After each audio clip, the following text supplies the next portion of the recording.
BTC इलेक्शनाव सोरबाया आंनो भट होआखैब्लाबो आं बेखौ रायनो मोननानै अननानैसो बोजबनानै लानांगोन।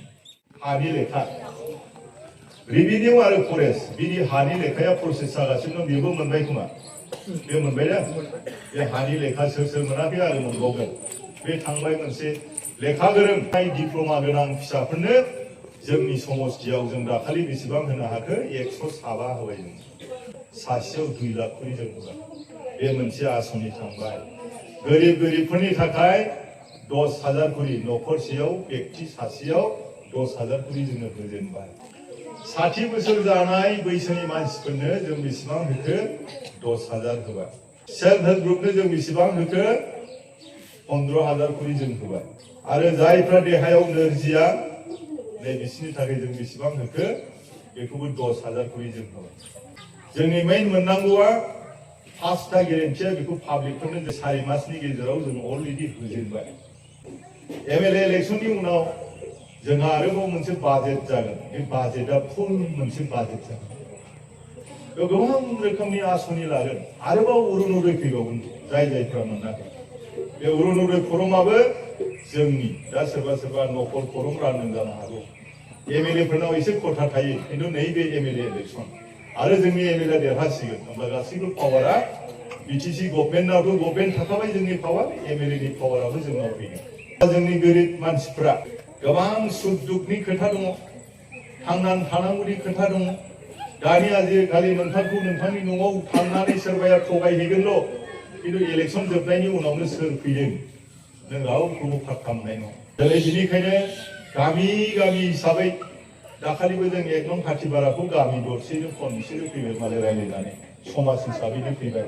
नै दा मोनसे प्रसेस जागासिनो दंबावो। आरोबाव मोनसे गामि एखे गामियैनो थाल्ला फैनायनि मोनसे रायलायगासिनो दं। दा बेलासिनि गेजेराव बेयो फाइनाल जागोन। दा दिनै आङो बे थाइलि दन्दर गामिखौबो खावलायदों, बेवनि दैदेनगिरिफोरखौ आङो खावलायदों। नोंथांमोनहाबो गोबां समस्याफोर थागोन।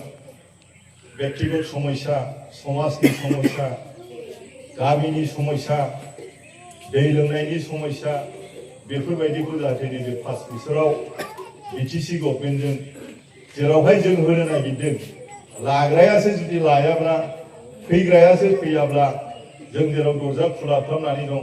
एमएलए इलेक्शननि उनावबा गावखौनो गाव लाजिहां माहां बिदि जादों। बिनिखायनो सोरबाफोर समाज हिसाबै फैयाब्लाबो, सोरबाया फैयाब्लाबो व्यक्ति हिसाबै जिथु राजनितिकआव बयहाबो अधिकार दं। बे अधिकारखौ हाबिबस्थ' खालामनो थाखाय मोननो थाखाय नोंथांमोना आवगायबोदों। जों नोंथांमोनखौ नाजावगोन। दिनैनिफ्रायनो मैया नोंथाङा गोनांब्ला दिनैनिफ्रायनो नोंबो गोजाम जागोन। खुनु रायथानाय गैया। आरो ओरैबायदि गोरा बिथोन होदों हाग्रामा सारा रावखौबो रायनो मोननानै। बीटीसी इलेक्शनाव सोरबाया आंनो भट होआखैब्लाबो आं बेखौ रायनो मोननानै अननानैसो बोजबनानै लानांगोन। बेबायदि निर्देश जोंहा होदों।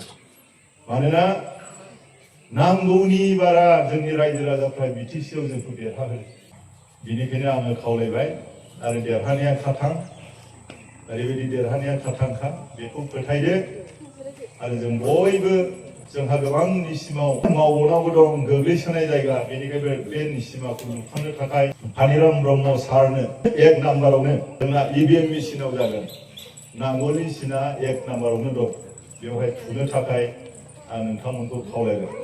आरो सोरबाया मोखाङाव नुजाफैनो उसुबिदा मोनदोंब्लाबो बिथांमोनाबो स्रोदै आंबो होनोसै होननानै जोंनि मानसिफोरनोल' खोन्थाब्लाबो जायो। सोरबा रतननो खोन्थादो, रबिसरनो खोन्थादो, सोरबा जोंनि मेम्बारफोरनो खोन्थादो, सिना जानानो खोन्थादो।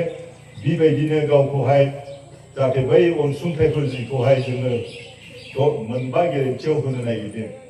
बैसोगोरानि 60 बोसोरनि, गोरिब गुन्द्रानि थाखाय, नोरजियानि थाखाय 2 लाख थाखा जोंनि फिसाफोरनि थाखाय। हानि लेखाथ' हानि लेखा थाबाय। आरो सेल्फ हेल्प ग्रुपखौथ' जों दाखालि जेसेबां लिस्ट मोनदों एसेबां जोङो हरजोबदों। जों रावखौबो रायथायाखै। सोरबाया जुदि हैयाखैब्ला बे गावनि खोथा जाहैबाय। दा बेखिनिनो